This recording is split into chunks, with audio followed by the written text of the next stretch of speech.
নমস্কার, আমি ইন্দ্রাণী। শুরু করছি আজকে। অভিযোগ এলেই হই হই করে নেমে পড়তে হয় সংবাদ মাধ্যমকে, কিন্তু সেই নামা সব জায়গায় সমান নয়। ধরুন, সন্দেশখালীতে ধর্ষণের অভিযোগ কি প্রমাণিত? কোনো ভিডিও, কোনো ফার্স্ট হ্যান্ড প্রুফ নেই তো তাতে কি? জবাব চাই, জবাব দাওতেই থেমে থাকেনি। তাদেরকে মাঝরাতে পিঠে বানানোর জন্য ডাকা হতো, গোছের চুটকি চালু হয়ে গেছে। আপাতত এ রাজ্যে বিরোধী দল বিজেপি, কাজেই খুব স্বাভাবিকভাবেই হিন্দু মুসলমান অ্যাঙ্গেল তো টানা হবে। ওরা লুটে নিত মহিলাদের সম্ভ্রম, ওদেরকে তোষণ করত তৃণমূলের সরকার এবং মন্ত্রীরা। ওরাই দখল নিয়েছে সন্দেশখালীর। চোখে চোখ রাখার সংবাদ মাধ্যম, যারা গঙ্গায় ডুব দিয়ে রাজ্যের ওয়েদার রিপোর্ট দেন, সেই তারা তো ধর্ষণের পুঙ্খানুপুঙ্খ বিবরণও দিয়েছেন। এবং সেই তারাই এক সাংসদের শখানেক ধর্ষণের ভিডিও বাজারে এসে যাবার পরও চুপ। সেই ধর্ষকের ওপর দেশের প্রধানমন্ত্রীর আশীর্বাদ আছে জেনেও হালকা করে দুষ্টু ছেলের গল্প বলছিলেন, এখন তাও বলা বন্ধ করেছেন। সেই তারাই আজ রাজভবনে কোকিলের ডাক ছাড়া কিছুই শুনতে পাচ্ছেন না। তারা রাজভবনের গাছে আমে মুকুল আম হয়ে উঠল কিনা তা নিয়ে একটা বড় ফিচার তৈরি নিয়েই ব্যস্ত। এমনটা তো হয়, চ্যানেল তৈরির আগেই চ্যানেলের নীতি নির্ধারণ হয়। কাজেই একদা সিপিএম পলিট ব্যুরো নেতার ব্লু হোয়াইট সাংবাদিক গায়ে নামাবলি লাগিয়ে রাম মন্দির উদ্বোধনে নৌটঙ্কিতে সামিল হতে হয়। পাপি পেট কা সওয়াল হ্যায়। কিন্তু সে মিডিয়ার কথা থাক, যারা আদতে সংবাদ মাধ্যমই নয় তাদের ভেপু বলাটাই সমীচীন হবে। চলুন একটু অন্য আলোচনা। কিছু মহিলা বললেন শেখ শাহজাহান আমাদের ধর্ষণ করেছেন, তিনি জেলে। কিছু ভিডিও পাওয়া গেল যাতে খুব পরিষ্কার যে প্রজ্জ্বল রেভান্না একজন হ্যাবিচুয়াল রেপিস্ট, তো দল নাকি তাকে বহিষ্কার করেছে। তিনি দেশ ছেড়ে পালিয়েছেন, তার ডিপ্লোম্যাটিক পাসপোর্ট ছিল, ভিসাও লাগেনি, কিন্তু আপাতত দেশে ফিরতে পারবেন না, জিতলেও না। কিন্তু এই ঘটনাই যখন রাজভবনে হলো, একজন মহিলা তিনি নিজেই শ্লীলতাহানির অভিযোগ আনলেন, তখন কি হলো? সেটাই আমাদের বিষয় আজকে। রাজভবনেও গোকুল পিঠের গপ্প। রাজ্যপাল সিভি আনন্দ বোসের বিরুদ্ধে শ্লীলতাহানির অভিযোগ থানায় নথিভুক্ত হয়েছে। সারা দেশে নিরিখে বিরল ঘটনা, বাংলায় এমন ঘটনার নজির নেই।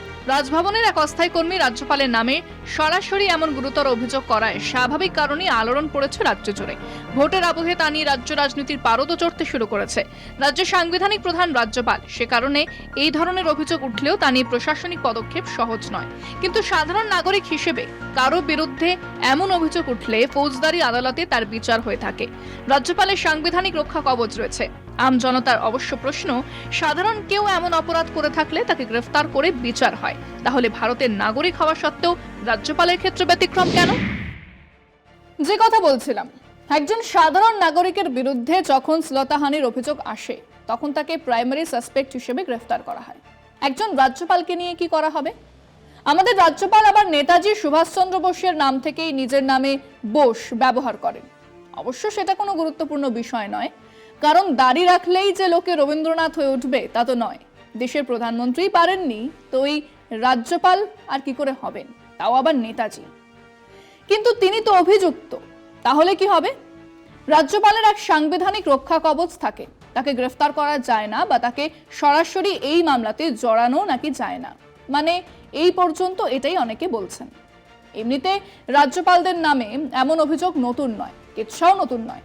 অন্ধ্রপ্রদেশের রাজ্যপালের কাছে রাজভবনে মাঝরাতে গাড়িতে করে একদল কলগার আসতে, তো সত্যরোদ্ধ তিওয়ারিজির সেসব ভিডিও সামনে আসার পরে তেনার জেল হয়নি, কিন্তু তাকে সরানো হয়েছিল। একই কাণ্ড মেঘালয়ে হয়েছিল। ডি সম্মুখনাথন ছিলেন রাজ্যপাল, তার বিরুদ্ধেও এরকম অভিযোগ এসেছিল, তাকে পদত্যাগ করতে হয়েছিল। এবারে অভিযোগ এসেছে কখন?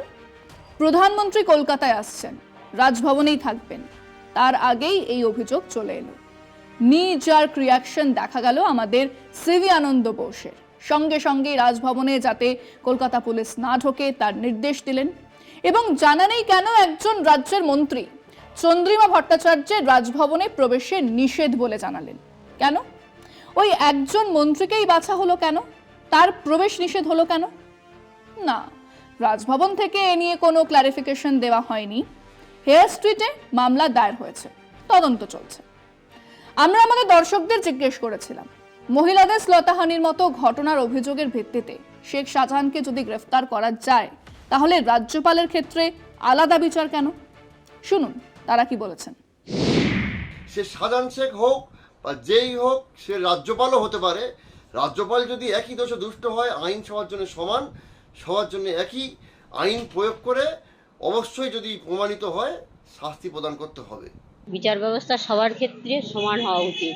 সে যে মন্ত্রী হোক, যাই হোক, যে যত অন্যায় করুক, তার ক্ষেত্রে একই রকম বিচার ব্যবস্থা প্রযোজ্য।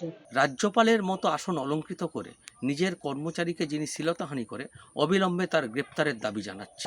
শেখ শাহজাহান যদি একটা অভিযোগের ভিত্তিতে গ্রেপ্তার হয়, তাহলে বোসের ক্ষেত্রেও সাধারণ মানুষ হিসাবে দাবি ওনারও গ্রেপ্তার হওয়া উচিত। তো শেখ শাহজাহানেরটা প্রমাণিত, কিন্তু এক্ষেত্রে তো সে একজনের বেশি আর দ্বিতীয় কেউ এসে এই অভিযোগটা জানায়নি। সুতরাং প্রমাণ সাপেক্ষ ব্যাপার। যদি হয়ে থাকে এরকম কথা, তাহলে তো নিশ্চয়ই এটা আগামী দিনের জন্য চিন্তার ব্যাপার হয়ে দাঁড়াবে। শেখ শাহজাহান দেখুন জনপ্রতিনিধির বিরুদ্ধে আইনত কেউ কোনো অভিযোগ করলে সেটা পুলিশি ব্যবস্থা বা আইনের দিক দিয়ে ব্যবস্থা গ্রহণ করতে পারে, এফআইআর নিতে পারে। আর রাজ্যপালের রক্ষা কবচ আছে, অতএব রাজ্যপাল কোনো অন্যায় করলেও সেই রক্ষা কবচের দিক দিয়েই তার বিরুদ্ধে প্রশাসনিক কোনো ব্যবস্থা নেওয়া পুলিশ কর্তৃপক্ষের সম্ভব নয়।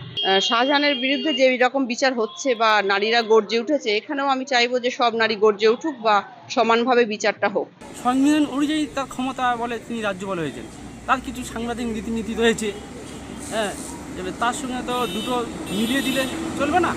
সংবিধান অনুপাতে যদি তার সাজা দেওয়ার ব্যবস্থা থাকে, প্রহিবিশন থাকে, তাহলে সাধারণ হবে। শেখ শাহজাহানের ক্ষেত্রে যেটা ঘটেছে সেটাও প্রমাণিত হয়নি এখনও কোর্টে।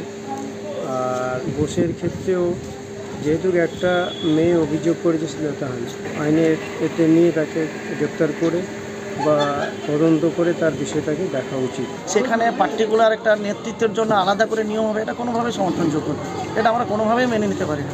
আইনটা তো একই না, আইনটা তো সবার জন্যই একই। তো রাজ্যপাল হোক, মুখ্যমন্ত্রী হোক, প্রধানমন্ত্রী হোক, যেই হোক, সবাই তো সমান।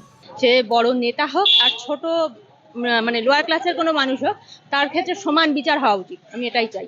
কোনো উচ্চ স্তরের অফিসাররা, হ্যাঁ, র্যাঙ্কে যারা বসে আছে, তারা যেন এই ধরনের জিনিস কোনো রকম না করতে পারে, তাহলে সমাজে একটা অন্যরকম বার্তা যাবে। একই রকম বিচার ব্যবস্থা সমস্ত রকম একইভাবে প্রসেসিংয়ে যেন চলে, আমরা তাহলে নিজেদের সুরক্ষিত মনে করব। মহিলা যদি কোনো এক ব্যক্তির ক্ষেত্রে একটা অভিযোগ করেন, তাহলে কেন তাকে অ্যারেস্ট করা হবে না, কেন তাকে পুলিশ হেফাজতে নেওয়া হবে না? শেষ খবর বলছে সিভিয়ানন্দ বোস বাংলা ছেড়ে নিজের দেশে পাড়ি দিয়েছেন। কাল পর্যন্ত অভিযোগ অসত্য, আমার বিরুদ্ধে ষড়যন্ত্র বলছিলেন যিনি, তিনি এত তাড়াতাড়ি মাঠ ছাড়লেন কেন? 2 নম্বর কথা হলো, সারা রাত রাজভবনে কাটিয়ে নির্বাচনী প্রচারে আমাদের প্রধানমন্ত্রী সন্দেশখালির কথা তো বলছেন, রাজভবনের ঘটনায় মুখে তালা কেন? অবশ্য সে উনি ওনার শরিক দলের সাংসদ প্রজ্জ্বল রেভান্না নিয়েও কোনো কথাই বলেননি।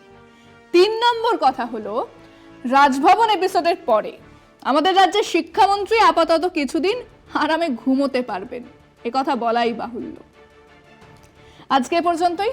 দেখতে থাকুন কলকাতা টিভি, রাত দিন 7 দিন।